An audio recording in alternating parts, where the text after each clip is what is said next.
Traveler, Paimon. I suppose your story is ready. Yep. How about you? Do you need some more time? No need. I am also ready to tell my story. Paimon calls dibs! Paimon first! Please, go ahead. Okay, here goes. Once upon a time, there was an evil researcher who went into the mountains and did a crazy experiment on whopper flowers to transform their appearance. After a lot of pain and suffering, the whopper flowers finally took on a human form. Then, they stood by the side of the mountain to wait for unsuspecting bypassers. To whoever spoke to them, they would ask some questions such as, "Who am I? Who are you?" If the bypasser got the wrong answer, the last sound they'd make would be a yelp before the whopper flower ate them alive in one bite. Ooh, truly frightening. What the? You two aren't scared at all! Don't go nitpicking, okay? If you didn't like the story, go write your own!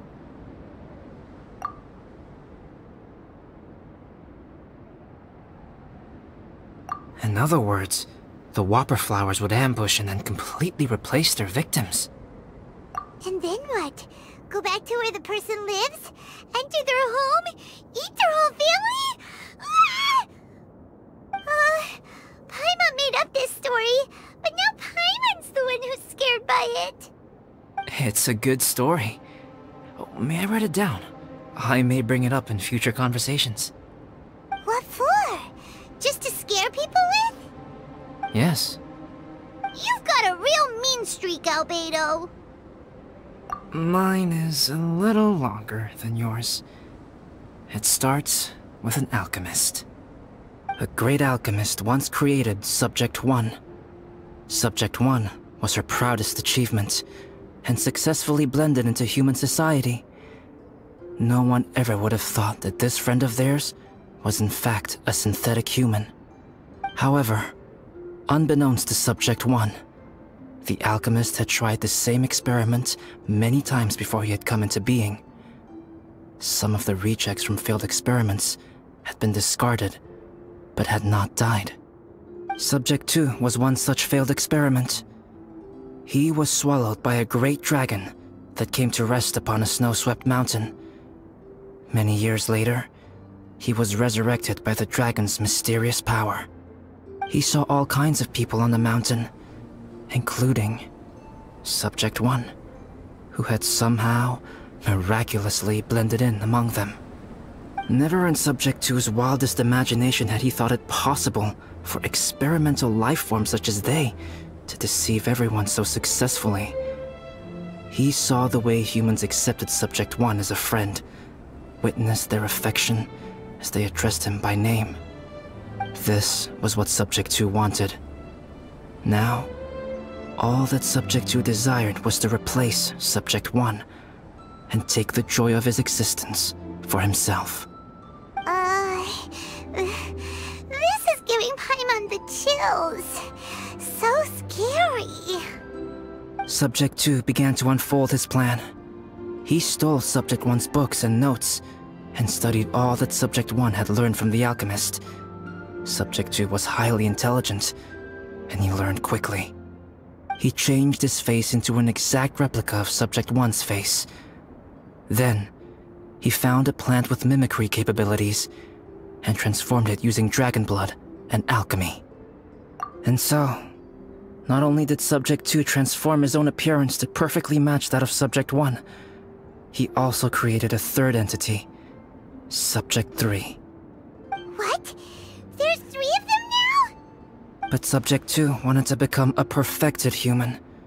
So, he erased a mark on both his and Subject 3's necks. For these marks were symbols of imperfection. In my view, it was probably a subconscious act, an instinct. He so desperately craved to become a perfect human being that he forgot something. Human beings are defined by their flaws. Subject 2's plan was meticulously crafted. Subject 3 would draw Subject 1's attention. After Subject 1 disposed of Subject 3, he would assume the threat had now disappeared and would let his guard down. The next moment that Subject 1 was alone, Subject 2 would make his move. He would eliminate Subject 1 and become the only one remaining.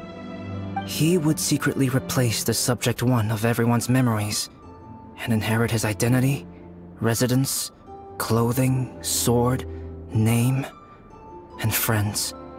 People would have no idea that the individual they knew had become somebody else from one day to the next. This is way too scary. Paimon's never gonna be able to trust anyone again.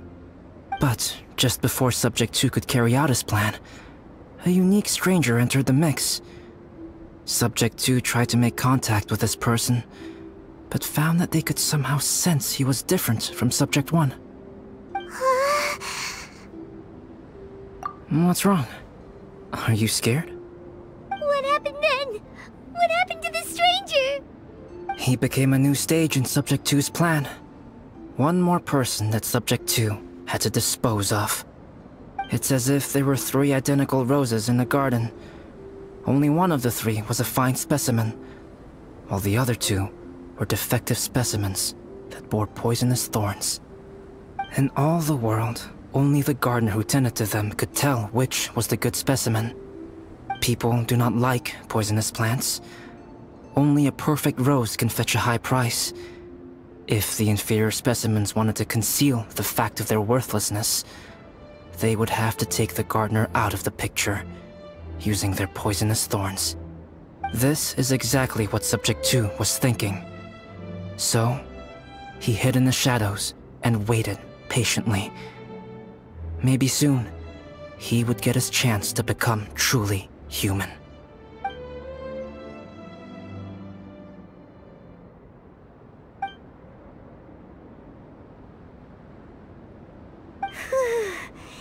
That was intense!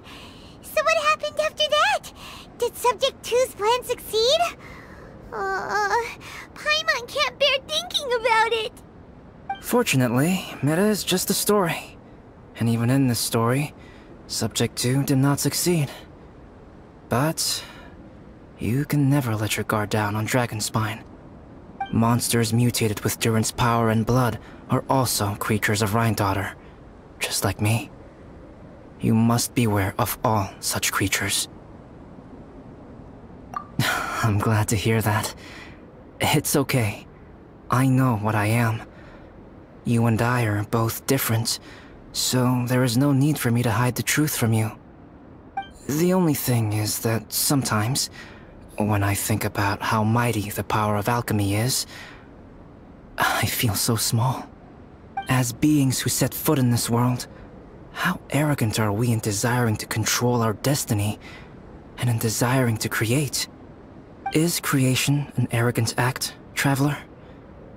If not, why do we call the ones that created us and control us gods?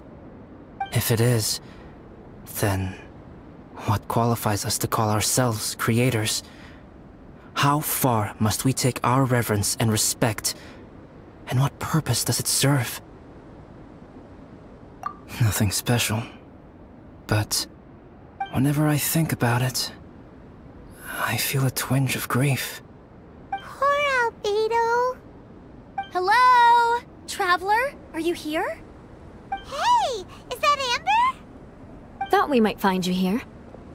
We're here to deliver a message from Cyrus. There's gonna be a big event down at the base camp, and they want you there too, Traveler. Winter camp is nearing its end. Apparently, even provisional instructors are required to attend. Looks like we need to go, Albedo. Bye for now. Then I won't keep you. I have some things to attend to here, so forgive me for not seeing you down. Don't worry about it. There have been no issues getting up and down the mountain recently. Is everyone ready? Let's not keep them waiting.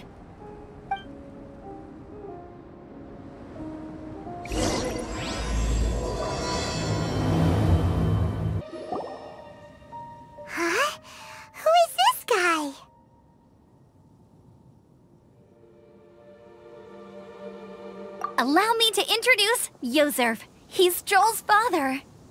Dad, this is that traveler I was telling you about. The traveler's helped me out loads in the past, and this time, we even built a snowman together. Joel has told me everything about you. I can't thank you enough. Wow! This is amazing! Wait a second. Why is Cyrus discreetly wiping tears away? And what is Pallid doing here? Pallid is the hero of the hour this time. Go on, Pallid. Tell us what happened in your own words. Okay. The weather was fine on that fateful day, and I had a feeling that Lady Luck was smiling down on me. So I trusted my gut and set off to explore somewhere new, somewhere dangerous. Because where there is great danger, there is also great treasure.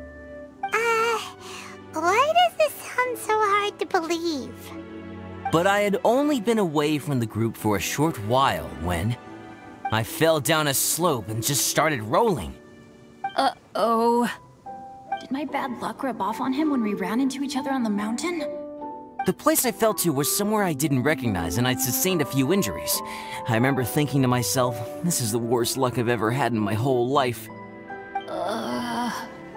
Then I met Yozerv. He'd heard the sound of me falling and came out to see what was going on.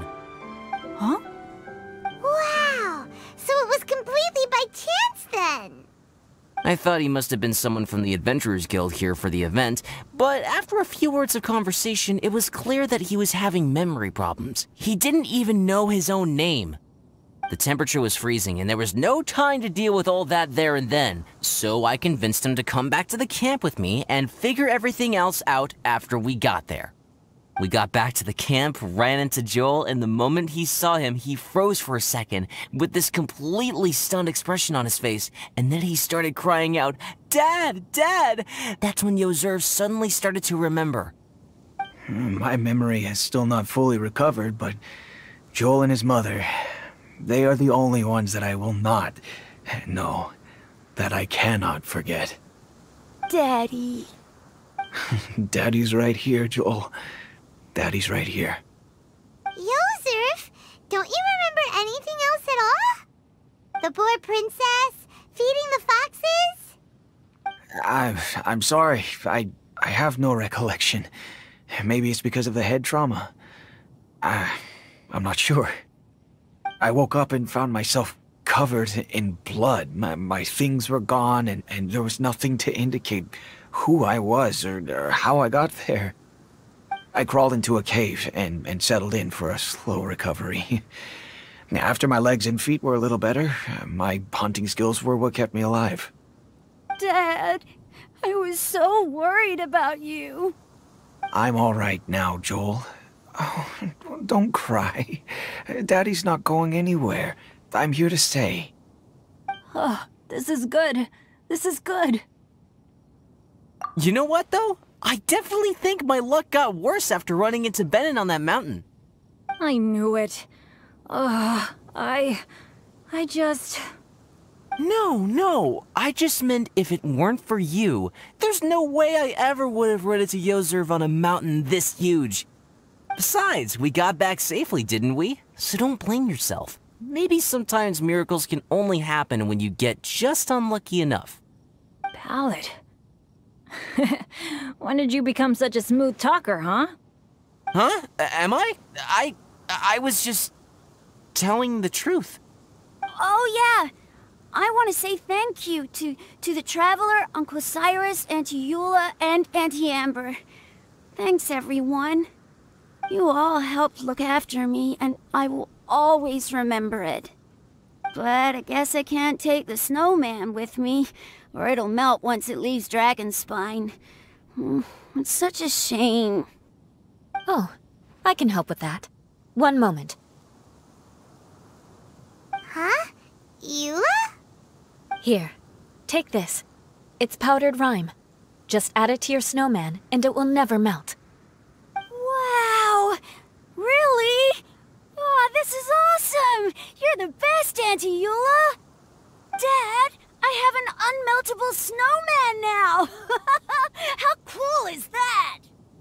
How can I ever repay you all? Thank you all. Thank you from the bottom of my heart. Dad, I want to go move the snowman. Can we do it now, please? Okay. I'll be leaving with Joel now. I'm sure I'll see you all another day. Very well, very well. It's time for Pallet and I to have another discussion concerning his breaches of adventurer discipline. Huh? But Cyrus, I think I kind of made up for my mistakes this time, you know? See you guys! Oh, I made this for you and Amber. Think of it as a winter souvenir. Aw, are you sure? This must be really important to you.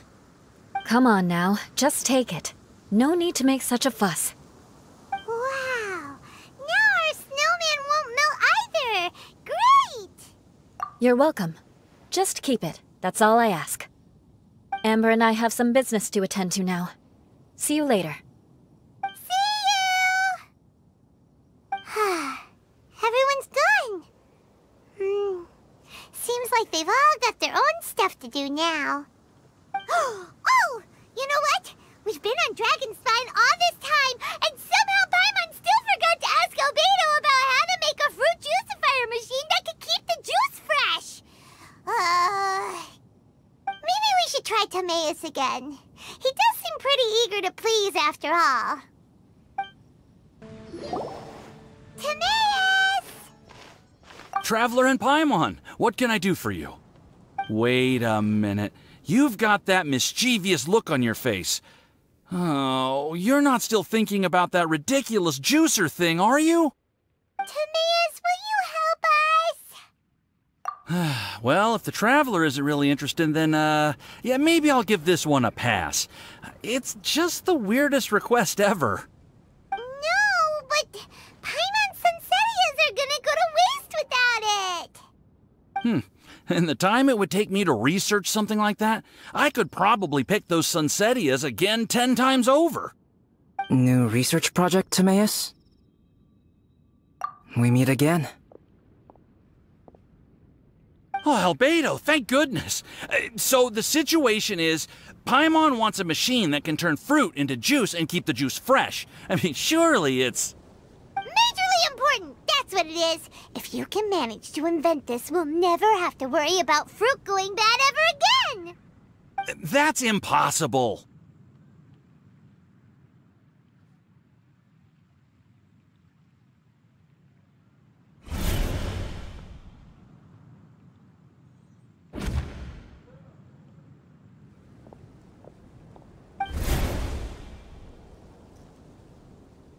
Turning fruit into juice is not hard, but keeping it fresh is more difficult.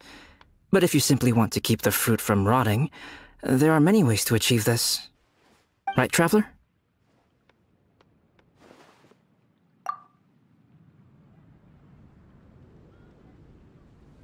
What about his neck?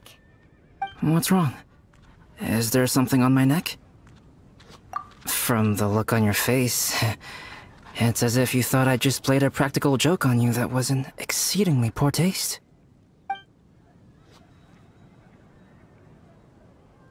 Albedo, you were saying, how do you stop fruit from going bad? Well, one way would be to bury your fruit on Dragonspine, where the snow never melts all year round. But then Paimon won't be able to eat them! You could always live on Dragonspine. No, too cold for Paimon.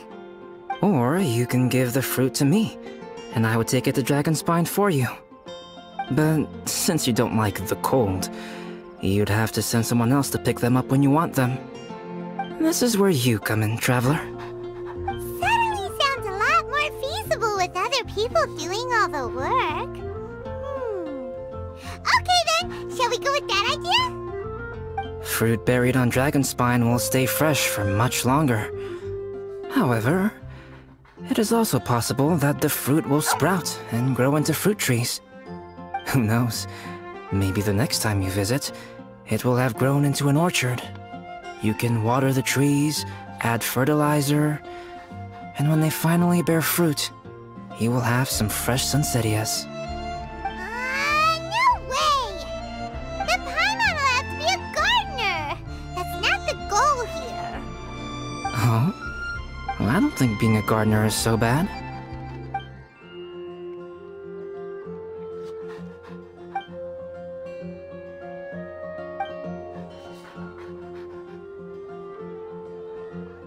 Albedo! Stop trying to get your hands on Paimon's super sweet Sunsettias! It bothers you, does it? Of course it bothers Paimon! They are the rarest, super-duper sweetest Sunsettias ever! And they're not for you! Okay, but they're just Sunsettias.